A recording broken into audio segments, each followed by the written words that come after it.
Excuse me, I'm a YouTuber. I'm doing a video today asking people about the kind of work they do. Would you no? Why not? Excuse me, I'm a YouTuber. I'm doing a video today asking. Okay, all right.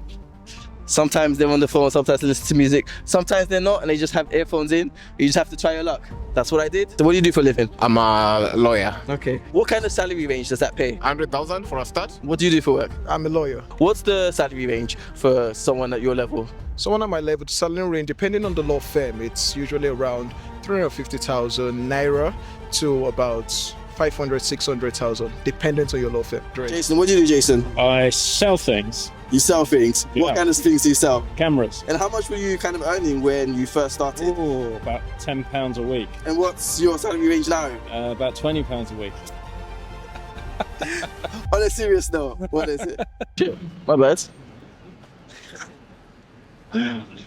As you can see, finding the right people is hard, but you just have to keep going, keep going, keep going. Excuse me, I'm a YouTuber. I'm doing a video today asking people about things related to finance. Got like And a when- 5-minute meeting in 5 minutes. Okay, no problem. Thank you. Okay, as you can see, it's tough to find people who want to actually record, stop and have a conversation with you, but we keep going, we keep going. Let's see if we can find some pubs or something. That's where people in the UK like to mill around, near pubs. Where is everyone? Honestly, where is everyone? All right, let's walk straight up to there, because there's like some, I don't know, church or something, and then we'll walk. But the shop's over there. Anyway, let's walk straight, and then we'll go left. See if we see anyone, yeah. Excuse me, gents. I'm a YouTuber. I'm doing a video today asking people about the kind of work they do. You would know? All right, fair enough. Have a good day. Excuse me, I'm a YouTuber. I'm doing a video today asking people about the kind of work they do. Would you know? Why not? Wow. All right, fair enough. Excuse me, gents. I'm a YouTuber. I'm doing a video today asking people about the kind of work they do, just to help share information about things related. No? No? Why is everyone so like anti wanting to share what they do? All right, fair enough. All right, have a good day. All right, as you can see, people just don't want to talk about work. It's a lot harder than it seems. So when you see these YouTube videos with people who share all of their financial information, share the work they do, you have to understand it takes skill to be able to get people to talk, and it's just hard to do anyway. So I hope you appreciate the efforts that's going into this, and you keep watching to see what we do get. Excuse me, I'm a YouTuber. I'm doing a video today just answers general public some questions. Would you be interested in answering some questions about anything? No? All right, thank you. Excuse me, I'm a YouTuber. I'm doing a video today asking. Okay, all right. Sometimes they're on the phone, sometimes they listen to music, sometimes they're not, and they just have earphones in. You just have to try your luck. That's what I did. Luck wasn't with me. I'm here with your name? Michael. Nice. So what do you do for a living? I'm a lawyer. Okay. What kind of law work? What kind of field? I do general litigation. Okay. Yeah, civil litigation. Nice. And where's that? In Kenya. Kenya. Okay. Yeah. What kind of salary range does that pay? In Kenya shillings or pounds? If you know it in pounds, that'd be great. In Kenya shillings, 100,000 for a start.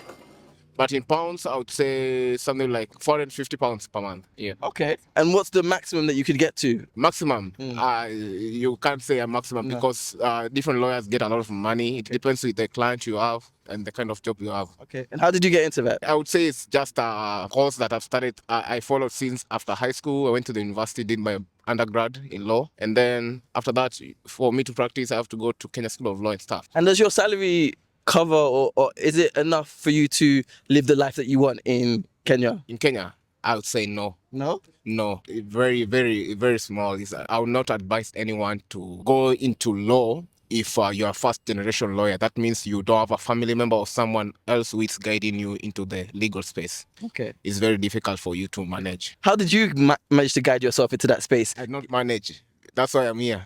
What do you mean? That's why I came here to do my master's. Okay. Yeah, I was somewhat struggling there. Okay. Yeah.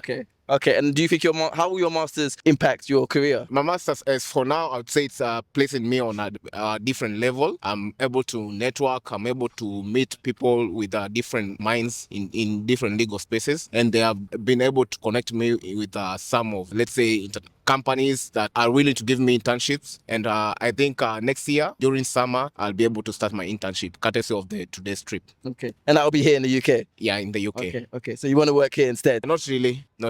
No? That question for now, I'll keep it for maybe next year. So why are you going to work here instead of going back to Kenya? If an opportunity opens up here, I would be willing to explore here. Okay. Because London, as you know, London is a center of arbitration. It's a center of P&I clubs. That means everything is majorly is in London. If you're able to get yourself a job in London, that means you have made a break here. And Even because of the pay, you can't compare Kenya and England. do you have any advice for anyone who, I guess, maybe wants to get into law or maybe wants to find a way of becoming financially free? I would say them to start networking as early as they chosen the career of law, because the people you network with, the people that you know, are the ones who are going to uplift you. Who's helped you the most? My lecturer. Yeah. Yeah. How they helped you the most? They've been giving me recommendations and strong recommendations, and also for my masters, for me to come here, it was through my lecturer. Okay. Yeah. Fantastic. Thank you so much. Appreciate that. Thank you. Have a good day. What down? Let's go. Let's go. Let's see what else we could find out from people. Thank you. Excuse me, hi. You're dressed very dapper today. So I'm a YouTuber. I'm doing a video today asking people about the work they do. Would you be interested in a video answering some questions about the work you do?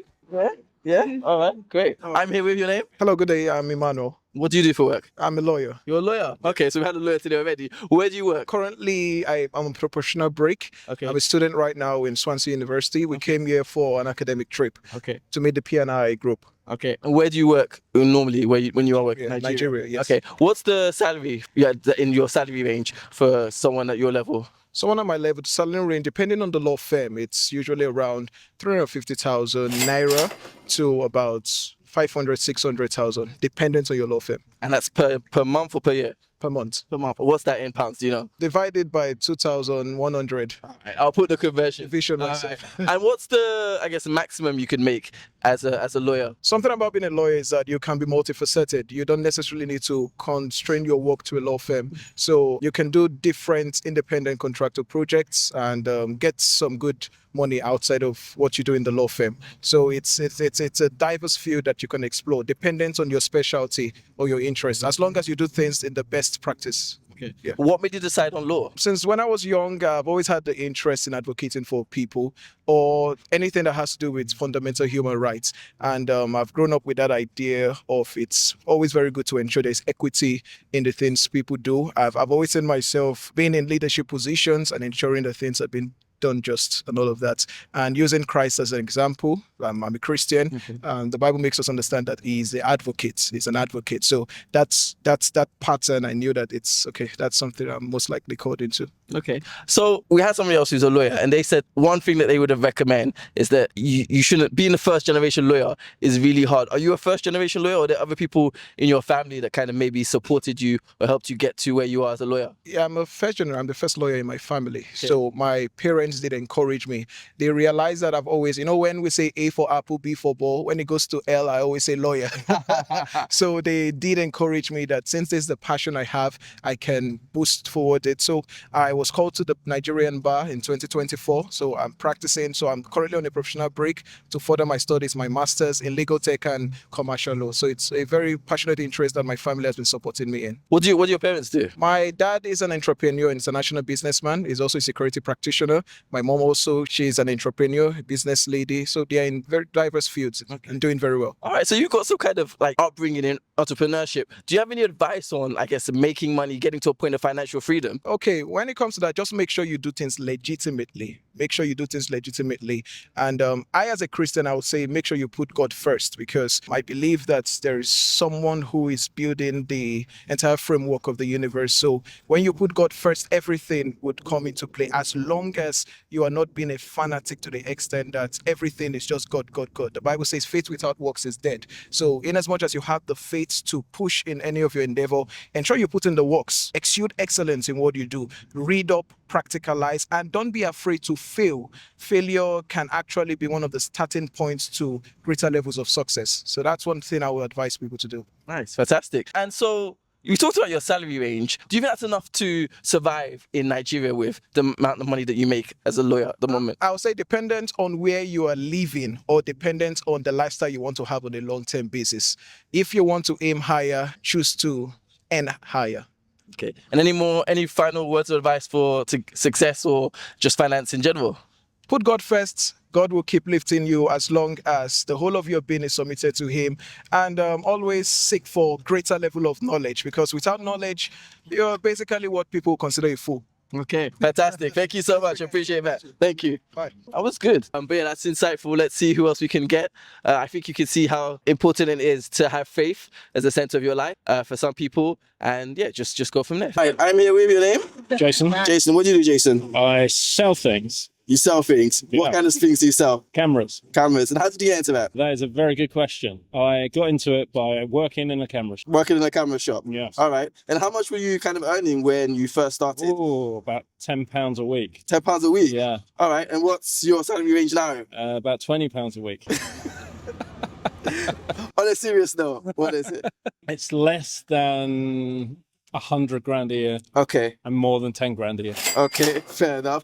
Do you feel that it's enough to survive in the UK on the amount that you make at the moment? It depends. If you live with someone else and you're willing to farm out your children at every opportunity you possibly can, then potentially yes, you Okay. can. You Is can that what you do? I do, yeah. Okay. They go for school longer than I ever went to school. How many children do you have? I have, well, 4, Okay. but 2 are 20s Okay. and 2 are under 8. All right. So working in sales, what kind of tips do you have for people working in sales to be successful in sales? Because sales is seen as one of that areas where there's a very high potential to get to a point of financial freedom. So what's your advice on that? Sales is a two-way thing, right? So hopefully whatever service you're providing, you're reliant on someone else and yourself being in some kind of good position. So I would always recommend having a deal built on trust. And how do you build that trust? Because I'm a really nice guy and people trust me. What do you think are some steps for people to get to financial freedom? Have you met anyone who's done that? And what did you learn from them in terms of getting to that point of financial freedom? Till my late 30s, probably not in a great position financially to purchase a property and so on. So Okay, so when did you first get your property? What age were you? 42. So I guess we live in a new generation where there are a lot of young people who feel like they can never get onto the property ladder. And you yourself, as somebody who's, how old are you, if you don't mind saying? 54. 54. So you got into the property at a much later age, but you still did it. What advice do you have for people to get into property even at a later age? Basically, I would suggest saving loads of money. Stop buying the crap you don't need, because everybody does, right? Is that what you did? Did you? Absolutely. Yeah? Less takeaways, eat less food. That's quite a good one. All right. And where did you buy the property that you live in? Where? In Hampshire. Hampshire. Okay. So do you commute in from Hampshire to London for work? I or- don't normally. I'm just here for today. Nice. Okay, great. So you live and work in Hampshire. Yes. Fantastic. And do you have any advice for people in general when it comes to finances to make the most of it, to get the skills that they need to be financially well off? I mean, ultimately, you've got to balance enjoying yourself with actually putting money away to get what you want to get to. Question is, I guess, if you buy a house, are you buying it as an investment, or are you buying it as somewhere to live and you permanently want to stay there, or do you want to downsize at a later date? So potentially you might overstretch to buy your property, and then by the end of it, you can still afford to buy a smaller property, downsize, and hopefully have a happy retirement. Did you buy your house for investment or as a place to live? Initially as a place to live, but I've worked out that's an investment now. Okay, fantastic. Okay. And what did your parents do? What do your parents do? What do they do? Yeah. Not a lot, because they're both dead. Sorry to hear that. But what did they do when they were alive? Like, and did that in any way inform your career and your choice? I think my mum was a housewife for a long time, but then she worked at a school, and my dad was in engineering. Okay. Did that in any way inform your decisions in life, how you got to be? Not at all. Not at all. No. So what led you to sales? Why sales of all things? I went into sales because effectively I just got a job, and that was in sales. And then I did 10 years in retail, which I did enjoy. And then went out on the road as a salesperson. And you learn a lot from people. If you're working with people all day long, then you kind of, you understand how they work and so on. What's the best thing that you've learned in your career that's helped you in life? Patience. Yeah. Because obviously, you've got to, it's like fishing, I guess. You've got to slowly reel in that person that you're selling to. And ultimately, I would say, from my point of view anyway, it's a long game in most cases. But yeah, you do your best. And finally, on a scale of 1 to 10, in terms of where you are in life, financially, emotionally, physically, and otherwise, what would you give that rating? Well, with 2 young children and a reasonable job, I would say I'm probably a 10. Fantastic. Yeah, I'm not a millionaire, right? But I can imagine that, I've been a 3 or 4 before. So, yeah. And you've made it from 3 or 4 to 10. Yeah. How? What Well, it's final not all about money, right? Yeah. You've got to be happy. Friends, family, they're the guys you want to hang out with. not necessarily about the money. Be generous, be kind, and that's all I can say. Fantastic, that was amazing. Thank you so much. Hi everyone, my name is Korede and I'm embarking on an exciting challenge going from 100 subscribers to 10,000 subscribers in 1 month. I need your help to achieve this. I am a YouTuber, I make great exciting videos, traveling, asking people about hot topics. You can check out my videos, subscribe, follow, share and like. Let's hit this target of 10,000 subscribers in 1 month. Together we can do this. Let the internet unite and let's make this happen.